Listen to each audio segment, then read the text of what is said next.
lever de telles pensées-là. Cette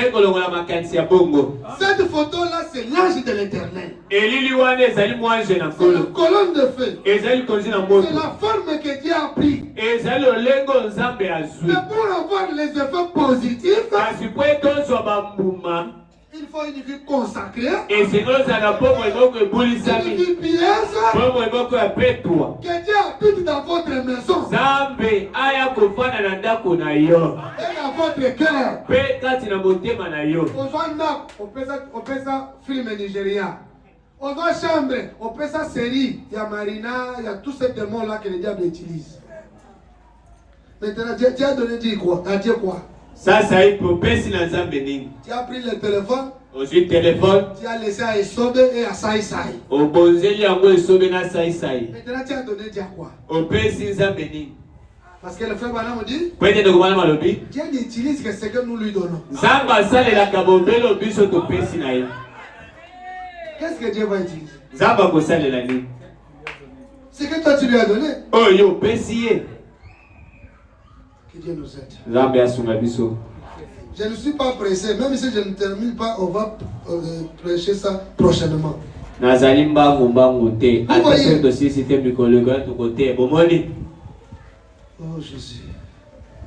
Vous avez pris votre foyer. Vous l'avez confié entre les mains des hommes. Voisin à gauche, il dit ma camion c'est le Canada pour yo. Voisin à droite, il dit ma camion c'est le Canada pour yo. Si parmi tous ces gens il y a les sorciers, mais le combat devient encore difficile. Là, tu penses que beaucoup de gens sont contents qu'on puisse te voir comme Dieu. Premièrement, 131. Toujours la statue. Premièrement, vous devez naître de nouveau. Alors, quand vous naissez de nouveau, vous avez la foi. Et nous combattons pour cette foi-là. Comment combattre pour la foi? Tout ce qui est contraire à ce que William Branham a dit, c'est notre ennemi. La parole, c'est notre héritage. Si quelqu'un veut toucher à ton héritage, c'est ton ennemi. Il faut le mettre loin. Nous devons combattre pour la foi qui a été transmis aujourd'hui, qui est dans le message du temps de la fin. Tout ce qui est contraire, tout ce qui est mauvais, combattons pour que ça ne puisse pas détruire l'influence de la parole.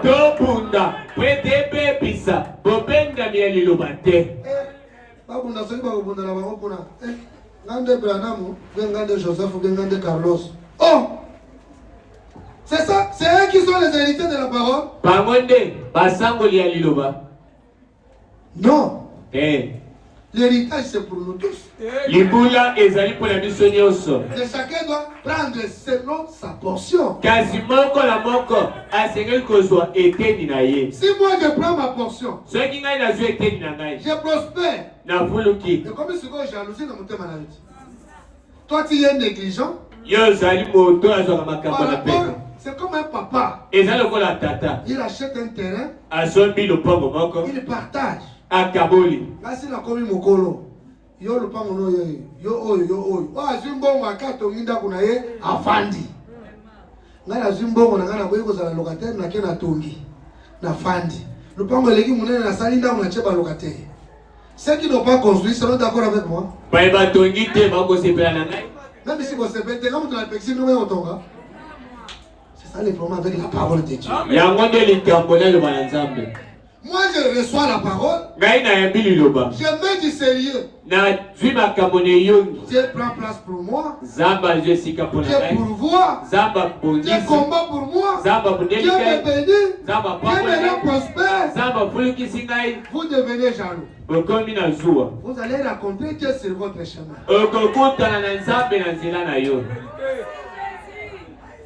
Premièrement, vous devez naître de nouveau. Yambo. Et c'est que le botan malasika. Quand vous naissez de nouveau, vous avez la foi. Vous croyez la parole.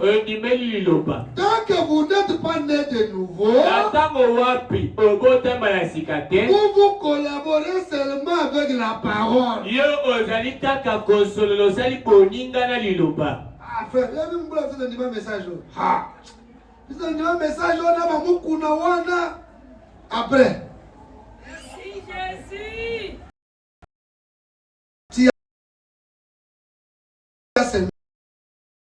Et on n'a rien fait. Une fois j'étais chez Papa Chabani. J'ai trouvé un frère rétrograde avec beaucoup de citations que vous avez donné à côté.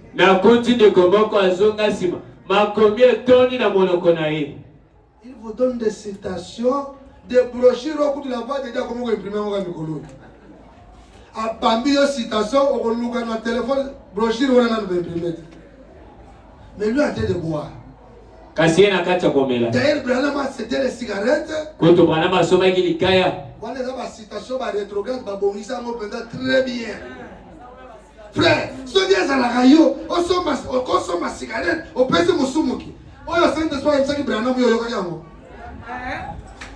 si le Saint-Esprit a dit à Branham, pour gagner cet homme-là, faites ceci, faites ceci, faites ceci. Bon, il y a une émission. Soy molimo santo alibaki na bwana mete kwete momelika ya oya bongwana sombela ilika ya pesa ye yo molimo santo alobi na yoni. Un jour Dieu est descendu chez William Branham. Mokolo moko nzamba kitaki pa na William Branham. Dieu a dit à Branham, nzamba alobi na Branham, je vais t'apprendre à pécher. Na ko yekolisa yo lolenge kani koloba. Tu étais là? Yo zaki wana? Non. Branham se plaignait. Branham azali komitungisa. Quand je pêche, je prends que des petits poissons. Na loba kaka bambisi ya mike. Bandakala bamikebuka bambisi ya mike mike wana. Ne soyez pas étonnés, nous on a cassé au match que ces choses. Dieu lui a dit regarde. Zamba bina itala. Les petits poissons là, bambisi ya mike, ce sont des pentecôtistes. Ezali bato nkitela. Quand tu prêches, il y a la guérison. Il y a les miracles. Ils viennent. Mais l'épouse n'est pas attirée par les miracles. C'est la guérison.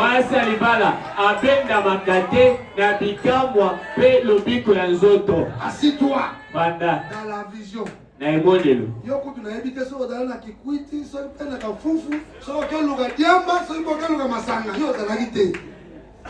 Dieu lui dit prends la maçon. Il a pris. Jette. Il a jeté. Les petits poissons sont venus. Il voulait lever.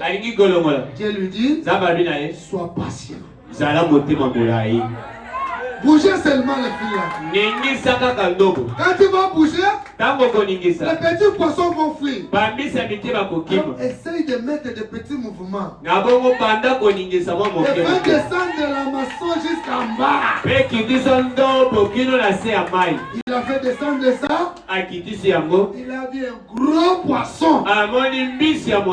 Il est venu. Il a pris la maison. Il a déposé seulement ici aux lèvres. Branham voulant lever. Dieu lui dit sois patient. Mais Dieu lui dit arrête. Ça fait du temps. Il ne veut pas voiler. Dieu lui dit sois patient. Il a patienté. Il a commencé à voiler ça petit à petit. Quand tout est parti dans le ventre, dans la bouche, Dieu lui dit, maintenant tu peux tirer. Il a soulevé un gros poisson. Dieu lui dit, c'est ça l'épouse. L'épouse, pour l'attraper, il faut beaucoup de patience. Vous voyez? C'est comme ça on est patient. Tu peux prêcher un frère. Papa makababra mana tikanga na fanda. Mukolo mususu yamo bayenga. Makamabale msanga mukolo wana vraiment. Lo bana ndisi yamo babandio. Aux écritures. Bon, personne n'a pas on a enquêté à mon anda, personne n'a pas copo na refo, tokuta na nganda bobo yekuna na bibo, personne n'a. Ah oui. Akei atanga. C'est comme si c'est vrai. Il a le coup à solo. Mais Babylone Abraham, moi vraiment, comme si on le qui si on soit bien nganga tout ça là. Bon, ça va. Là on va le faire là. C'est difficile. Il faut patienter. Et Seigneur il cause là. Même avec votre enfant, patientez. À tel moment na yo c'est là. Avec votre mari, patientez. Et le moment mobile na yo c'est là. Avec votre femme, patientez. Et le moment moi si na yo c'est là. Vous devez premièrement naître de nouveau. Et Seigneur no liboso obotambala sika. Quand vous naissez de nouveau, vous avez la foi. Vous voyez. Omoni. Et paragraphe 132. Et tena kama mako tumisa tambi bale. Beaucoup de personnes s'avancent à l'autel. Ba tebele ba yakane tumbelo. Ils prient. Bazali kobondela. Ils disent. Bazali koloba. Seigneur, Kolo, pardonne-moi. Et une grande expérience de sanctification leur arrive. Et des choses. Alors, on passe un temps glorieux. C'est ça la nouvelle naissance. On se lève à l'autel. En jubilant, on retourne à sa place. En disant, Dieu soit béni. Je l'ai reçu. Non. Non. Vous êtes juste mis en position de croissance. Vous n'avez encore rien fait. C'est comme ça que je l'ai toujours dit. N'imitez personne. Est-ce que vous donnez la langue? Non, mais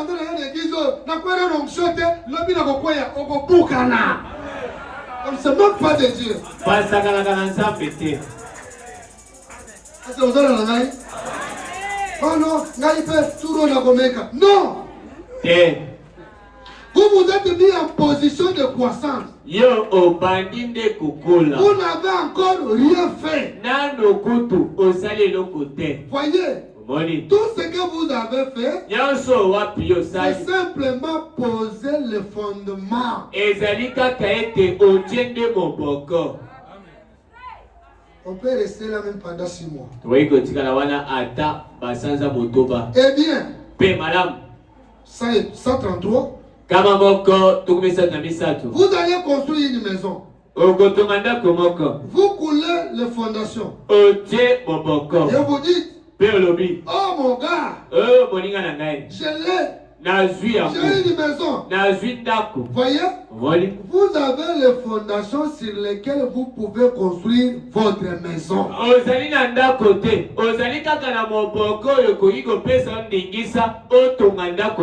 C'est ça votre maison que vous êtes en train de construire. Vous commencez par la foi qui est la fondation. Frère, moi je suis né de nouveau. Gloire à Dieu. J'ai la foi. J'ai le Saint-Esprit. Je vois les visions. Je prêche. Je chasse les démons. Je suis sauvé. C'est bien. Ne vous arrêtez pas là. Il y a des gens qui ont prié sur le véhicule, posé sur les pieds et Moutougessali, Namini Toyo. Même brochure ne m'a pas passé. Vous êtes mis en position de croissance. Vous avez posé les fondations pour lesquelles vous allez construire votre maison. Maintenant, après avoir posé les fondations, maintenant, il faut construire la maison. C'est ça le problème dans l'église, c'est ça le problème au Congo. Un pays de inachevé.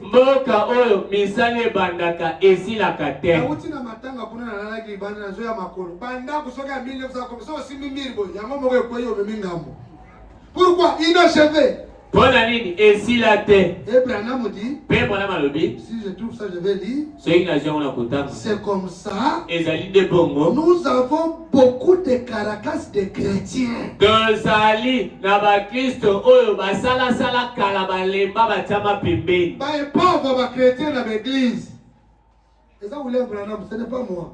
La vérité. Ezali ngaite. Vous voyez? Beaucoup de caracas de chrétiens. Ba Kristo oya kala kala balongwa na nzela. Il a eu la foi. Azwa kodi. Il a eu la vertu. Azwa nguya. Il a eu la connaissance. Azwa boyebi. Aswaka wana. Soka bandit de bawa. Til 19 ans. Et moindre preuve par terre. Moi mekano ya moke akwei. Moins de difficultés. Moi passe ya moke. Il quitte la parole. Atigi liloba. Moins de disputes. Moi koswa na moke. Il est prêt à vous taper. Abele mi abeto bibotu.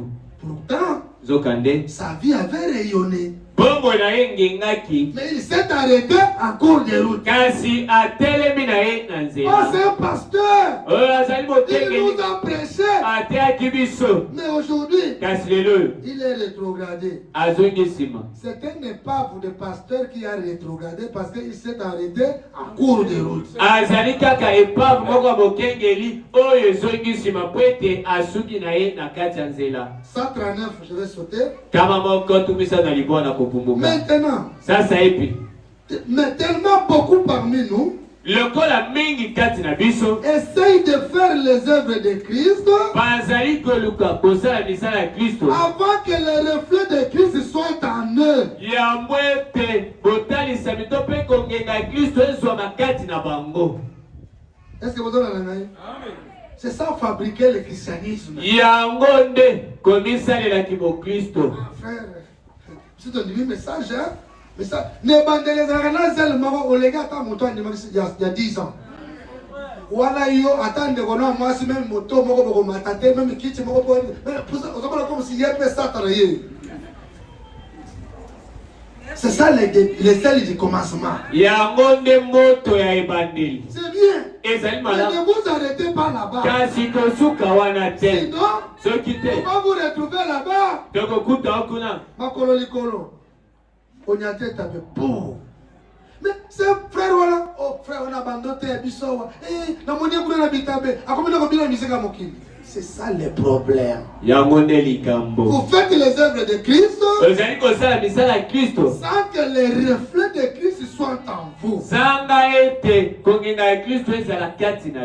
Oh Jésus. Eh bien, voilà le problème. Nous voyons ces choses arriver. Vous le savez. Moi aussi. Nous voyons le long de la route ceux qui ont trébuché. Ah frère.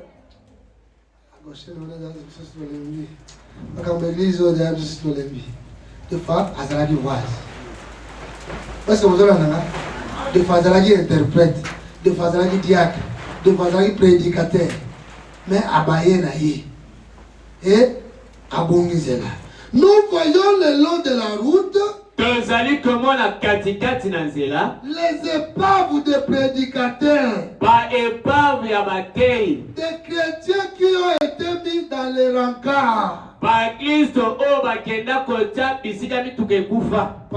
ne sont pas pris correctement. Deux frères sont partis prêcher ici dans les Maïndombe. Il arrive là-bas. Église, il y a 200 personnes, Bandogissa 50. C'est vrai. Frère Bonhomme dit, le prophète dit,